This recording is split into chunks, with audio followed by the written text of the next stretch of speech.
안녕하세요. 존청입니다. 스티뮬러스 협상을 포함한 미국 경제, 정치 등 시사 관련 업데이트 소식 전해드립니다. 첫 번째로 스티뮬러스 협상 관련한 소식입니다. 공화당 상원의원 10명이 조 바이든 대통령의 1조 9천억 달러 규모 경기 부양안 추진에 제동을 걸고 나섰습니다. 민주당이 이번 돌아오는 주 공화당의 동의가 없더라도 단독으로 법안을 상정하려는 가운데 공화당에서 바이든 대통령이 기치로 내건 통합을 문제 삼으면서 부양안에 대한 수정을 촉구하고 나선 것인데요.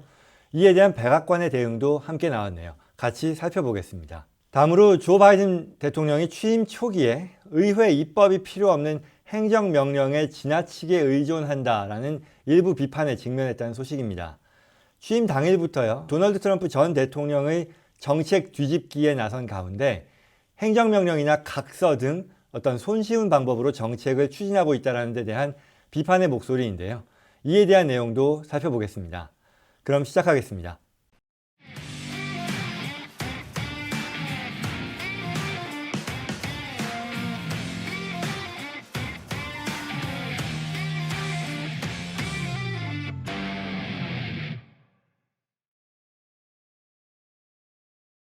자, 첫 번째 소식입니다. 바이든 대통령이 다시 한번 3차 경기 부양안 타결을 촉구했다라는 뉴욕타임스의 기사인데요. 바이든 대통령은 제닛 옐런 재무장관에게서 보고를 받는 자리였는데요. 여기서 과거의 위기에서 우리가 너무 많이 하지 않는 게 문제라는 걸 배웠고요. 충분히 하지 않는 것, 더 많이 하는 게 더 필요하다는 거죠. 지금 그리고 바로 행동해야 된다는 것. 우리가 지금 행동함으로써 또한 크게 행동함으로써 얻을 수 있는 혜택이 그렇지 않는 경우에 비해 장기적으로 봤을 때 훨씬 더 그 혜택이 더 크다라는 그런 언급을 한 거죠. 바이든 대통령에게는 이 경기 부양안이 집권 초에 중대한 정치적 시험대나 마찬가지라고 하는데요. 이 부양안이 큰 변동 없이 규모를 유지한 채 통과가 된다면 이후에 바이든 행정부의 정책 추진에도 탄력이 붙을 어떤 중요한 성취로 기록이 되겠지만, 그렇지 않을 경우에는 취임 직후부터 국정에 상당한 타격을 받을 것이다 라는 게 이 기사의 내용입니다. 그래서 이에 발맞춰서요, 민주당에서도 관련된 움직임을 보이고 있는데요. 상하원 모두 빠르면요, 이번 돌아오는 주부터 코비드 경기 부양안에 대한 작업, 경기 부양안 처리를 위한 작업에 본격적으로 나선다라는 거죠. 그래서 비록 공화당과의 협조를 구하겠으나 만약에 그렇지 않을 경우에는 버짓 레컨실리에이션이라고 하는 그런 방식을 통해서 개의치 않고 진행하겠다. 말하자면 단순 과반으로 이 개별 예산을 통과시킬 수 있는 버짓 레컨실리에이션이요, 예산 조정권이라고 하죠. 이걸 동원한다는 방침인데요. 원래는 이 상원에 상정된 법안이 통과를 하려면 전체 100표 중에 60표가 필요한데, 만약에 공화당 10표를 얻는 게 여의치 않겠다라고 판단이 될 경우에는 지체하지 않고 단순 과반수를 통해 통과시킬 수 있는 이런 예산 조정권 방식을 동원하겠다는 그런 뜻인 거죠. 관련해서요, 바이든 대통령도요, 이와 같은 예산 조정권의 행사를 지지하는지에 대한 질문을 받고 공화당의 어떤 협조 속에서 지지를 받고 그래서 통과되는 것이 중요하지만 그럼에도 불구하고 코비드 릴리프는 반드시 통과되어야 한다라고 함으로써 조정권 행사에 반대하지 않는다, 긍정적이다라는 그런 입장을 드러낸 거죠. 또한 이번에 상원 예산위원장을 맡게 되는 버니 샌더스 상원의원도 법안 통과를 위해서 예산 조정권 사용을 불사하겠다는 입장을 밝혀서 바이든 대통령과 민주당 측에 힘을 실어준 그런 상황이죠. 자, 이런 가운데 공화당 상원의원 10명이요, 조 바이든 대통령의 이 1조 9천억 불 경기 부양안 추진에 제동을 걸고 나섰다라는 소식입니다. 대략 6천억 불 규모의 새로운 어떤 리퍼블리칸 스티뮬러스 프로포설이 예고되고 있다는 건데요. 자세한 내용 살펴보면 수전 콜린스, 그리고 빌 캐시디, 그리고 유명한 밋 롬니 상원의원 등 10명의 공화당 상원의원이요, 바로 오늘 일요일인 31일 바이든 대통령 앞으로 보낸 공개 서한을 통해 초당적인 부양안을 이르면 월요일에 공개하겠다고 예고하는 한편 바이든 대통령과의 면담을 요구했습니다. 그러면서 이제 코비드 위기에 따른 보건, 경제, 사회적인 도전에 대응하기 위해 대통령 및 행정부와 선의로서 협력하고 싶다라는 그런 의견을 표시했는데요. 서한에 이름을 올린 이 빌 캐시디 상원의원은 이날 폭스뉴스와의 인터뷰에서 수정안의 규모가 대략 6천억 달러가 될 것이고요. 이는 바이든 대통령의 1조 9천억 불에 비해 대략 한 3분의 1 정도의 수준이라고 하네요. 그렇다면 서한의 내용이 어떤 것들인지 한번 살펴보면요. 초당적인 협력의 정신 하에 본인들이 이제 제안하게 될 그런 부양안이 충분히 의회에서 협의를 거쳐서 통과될 수 있을 거라고 믿는다.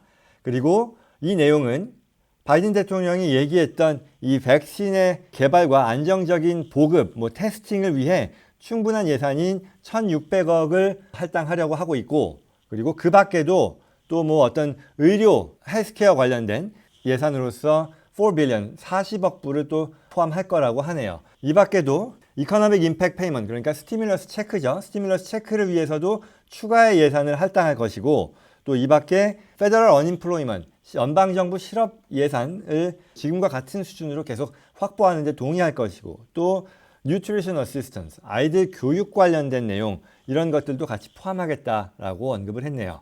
그 밖에도 현재 진행되고 있는 페이첵 프로텍션 프로그램, PPP에 대한 부분, 그리고 EIDL에 대한 예산도 추가로 확충하겠다라는 그런 얘기를 하고 있습니다. 여기에 추가로 이어서 얘기하는 것은 지난달이었죠. 바로 12월에 9천억 불에 달하는 예산안을 통과시켰다는 점, 그리고 또한 더 나아가서 지난해 3월에 통과시켰던 CARES Act의 예산이 아직까지도 다 소진되지 않았다는 것을 잊지 말고 너무 방만한 재정 운영을 해서는 안 된다고 생각한다라는 언급도 추가했네요. 그러면서 좀 더 현실적으로 바라봐야 되지 않겠느냐라는 그런 의견을 내세웠는데요. 여기 서명한 사람들의 이름을 살펴보면 수산 컬린스, 빌 캐시디, 밋 롬니, 항상 공화당의 중도파 상원 의원으로서 언급될 때 빠지지 않는 이름들이 다 들어갔네요. 랍 포트만도 마찬가지고요. 역시 이 말은 통상적으로 앞서 말씀드린 것처럼 예산안 또는 법안이 통과되는 데서 60표가 필요한데, 공화당 상원의원 10명이 이 서명에 동참한 것도 결국은 자신들이 제안하는 수정안에 민주당이 동의를 하면 굳이 이 예산 조정권, 버짓 레컨실리에이션 방식을 동원하지 않더라도 60표를 확보해서 더 정당성을 확보해서 통과시킬 수 있고, 또 통합의 기치라는 것을 유지할 수 있다라는 어떤 압박성 메시지를 보내는 것 아닌가라는 해석입니다. 그러다 보니 언론에서는요, 이와 같은 공화당 상원의원 10명의 제안은 초당적인 협력을 강조해온 바이든 대통령에 대한 하나의 시험대가 될 것이고, 공화당의 제안을 무시할 것인지 아니면 공통분모를 찾기 위한 어떤 노력을 바이든 행정부에서 할 것인지를 정해야 되는 그런 시점이 왔다라고 평가했습니다. 자, 이에 대해서 바로 몇 시간 전에 백악관에서도 반응을 보였는데요. 내용은 백악관은 지금 이 현재 제한되어 있는 1.9조 달러의 스티뮬러스 제한 안에서 15만 불 이상을 버는 가구들에게는 스티뮬러스 체크를 지급하지 않는 형태의 어떤 협상안에 논의를 진전시킬 의향이 있다라고 언급했네요. 좀 더 구체적으로 살펴보면요, 백악관이 오픈되어 있기를 15만 불 이상 버는 또는 15만 불 이하로 버는 사람들에게만 스티뮬러스 체크를 지급하는 데 동의할 것이고, 그러나 언임플로이먼트, 실업수당이라던가 이런 부분들에 대해서는 동의할 생각이 없다, 수정할 의향이 없다라는 것이고요. 그리고 또 바이든 행정부는 이 1.9조 달러에서 좀 금액을 낮추는 그런 방안에는 오픈되어 있지만 이 6천억 불이라고 하는 플랜은 터무니없고 받아들일 수 없는 그런 수준이다라고 언급을 했네요. 그리고 이와 같은 공화당 상원의원의 제안에 대해서 아직까지 협상 내지는 협의의 일정이 정해지진 않은 상황이다라고 기사는 전했습니다. 다음 소식입니다. 바이든 대통령이 취임 초기에요, 의회 입법이 필요 없는 행정명령에 지나치게 의존하는 거 아니냐라는 그런 비판에 직면했다라는 소식입니다. AP통신의 뉴스인데요. 이 AP통신에 따르면 바이든 대통령은 지난 20일 취임 이후 일주일 남짓한 그런 사이에 40여 개, 3dozen이니까 40여 개에 가까운 행정명령, 지시 등에 서명을 했고요. 여기에는 코로나 관련 행정명령도 포함해서 환경, 이민, 인종 여러 가지 바이든 대통령이 시급한 과제로 인식하고 있는 그런 다양한 사안들에 대한 행정명령이 다수 포함되어 있고요. 그리고 또 트랜스젠더 군복무 허용, 멕시코와의 국경 장벽을 건설하는 것을 중단하는 그런 내용의 행정명령, 또 이슬람 국가의 미국 입국을 허용하는, 말하자면 기존 트럼프 전 대통령의 정책을 지우려는 그런 명령이 줄줄이 들어가 있다는 거죠. 그래서 이와 관련해서 AP통신은 바이든 대통령이 전임자들보다 취임 초 기준으로 했을 때 행정조처를 훨씬 더 많이 자주 활용했다라고 밝혔습니다. 예를 들어서 빌 클린턴 대통령 그리고 조지 부시 대통령들하고 비교하면 재임 8년 기간 중에 각각 364건 그리고 291건 그리고 오바마 대통령 같은 경우 276건을 발동했는데, 물론 트럼프 대통령도 굉장히 많이 했네요. 4년 임기 동안에 220건을 했고요. 아무튼 당장 야당인 이 공화당에서 비판의 목소리가 터져 나왔다고 하네요.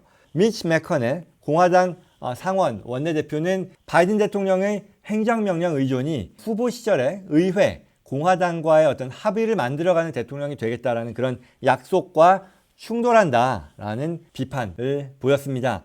또한 진보 성향의 뉴욕타임스에서도 사설을 통해 바이든 대통령의 행정 조치가 너무 너그럽고 관대하다라고 하면서 자신의 의제를 어떤 의회의 볼모로 삼지 않는 것은 그렇지만 기본적으로 국가의 주요 사안에 대한 법제화는 의회를 통한 입법이 더 나은 길이라고 밝혔습니다. 이유는 행정조처는 입법과 비교하면 훨씬 더 수명이 짧고 또 쉽게 폐기될 수 있기 때문이라고 지적했습니다.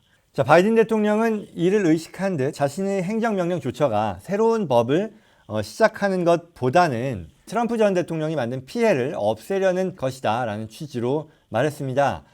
추가로 이 백악관 대변인은 본인들이 당연히 입법을 통한 의제 역시 추구하고 있고, 말하자면 이 1.9조 달러의 코비드 릴리프 법안이 그 중에 하나겠죠.